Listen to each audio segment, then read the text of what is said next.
Today on review, we are looking at Disgaea 4, a Apartment Revisited for the PlayStation Vita, developed by Nippon Ichi and published by NIS America.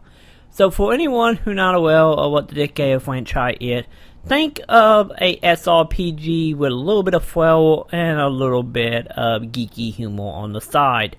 The humor is very much otaku focused, with video game, manga, anime, and superheroes and so on being references, and one-liner being trolled out throughout. It is absolutely unacceptable for you to deal lethal damage on your first turn!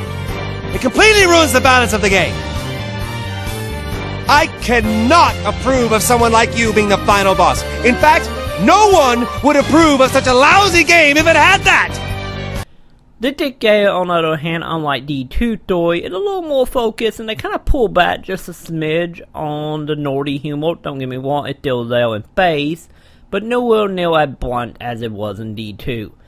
And by doing so, they come across less as fan service and much more of a focused, interesting story throughout. So the story of Disgaea 4, Apartment Revisited, the court you play as Valvatore, a vampire who got banished to the realm of Hades, will here forever to teach plenties how to be good little servants to the higher up demons, when suddenly they start vanishing and sent Valvatore the man of promises. He promised on the graduation of plenty to give them some sardines, but since they being kidnapped, that can't happen, and he go on a hunt to find them, which in return lead him down a story of conspiracy, distant dimensions, and all, it will take you all over the place. But outside the story, Disgaea 4 Apartment Revisited is, of course, pretty much think of a game of the year with some new add-on version of Disgaea 4, which was available on the PlayStation 3. So of course you do get all the DLC, and you get a whole bunch of new little knick-knack, like some new characters, some previous characters from other Disgaea games, some new move, magic items, and so on. The only issue that come with this is most of the new content is locked past the beating the game. So if you have already played through Disgaea 4, it might be a little bit of a chore to play through it again to get to some of the new stuff or the DLC if you have or have not actually ever played it on the PlayStation 3 version. Disgaea 4 is still a very fun game throughout, and a lot of things have been more or less tweaked to make the game a little more simple. Since Disgaea 4 is a little more on the grindy side compared to some other Disgaea games. And this time around, now you can unlock things to help you out. Might it be to give you more experience, make monster easier or harder, and a couple other little things here and there to make it a little more easier. And I have found that the characters seem to gain level a little more quickly. I might be wrong about that, but it just kind of feel like it out of the gate. But it's still a little bit grindy though. But you do have some interesting things to keep the game freshing instead of fully just grinding your way out to the top, which is made up of going into items and leveling said items.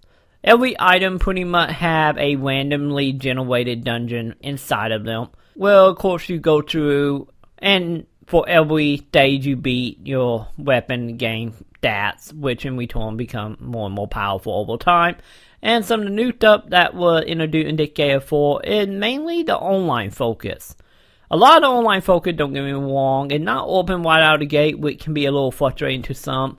It unlocked fairly quickly after a few chapters, with most of the multiplayer lessons mainly evolve around inside some of the item. Might it be being invaded by your friends, by pirate ship to come in to help you or to try to kill you. In return, you can do the same thing yourself, because by beating pirate, you will unlock pieces of ships so you can make your own and put your character on them and send them on mission throughout your online community. And of course, you can download other people, pirate ships, and play against your friends by offline versus. And then, also on the multiplayer side, we have now level collection, which was also on the PlayStation 3 version, but lacking from Disgaea D2, which was the last Disgaea in the series.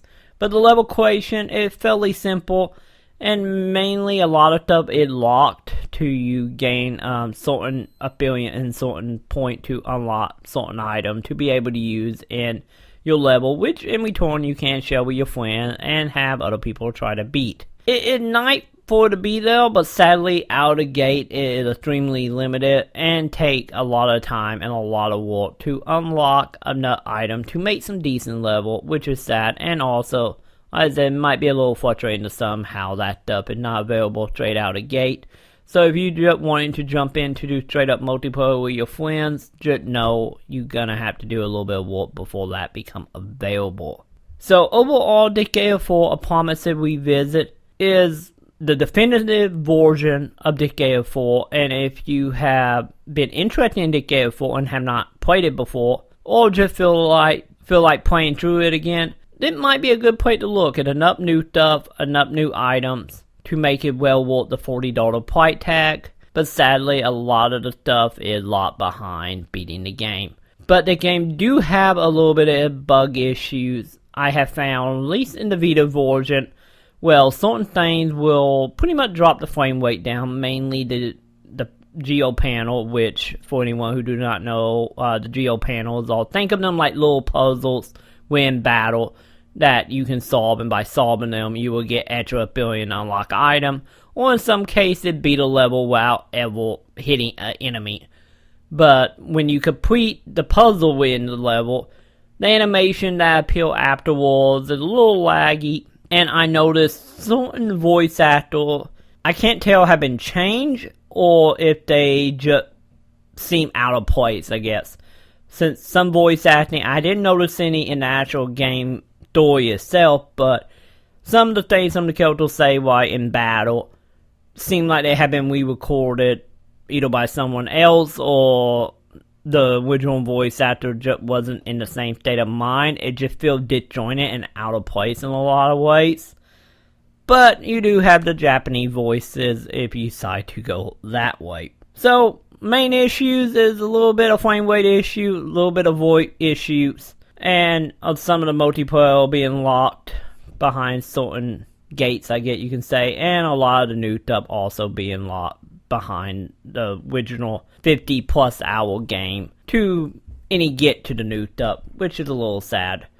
But overall, this is still the best way to play Disgaea 4, and like always, Disgaea seems to really thrive on the handhelds. So overall, I give Disgaea 4: A Promised Revisit for the PlayStation Vita a 4 out of 5. As expected of my lord. That must be the most biased opinion I've ever heard.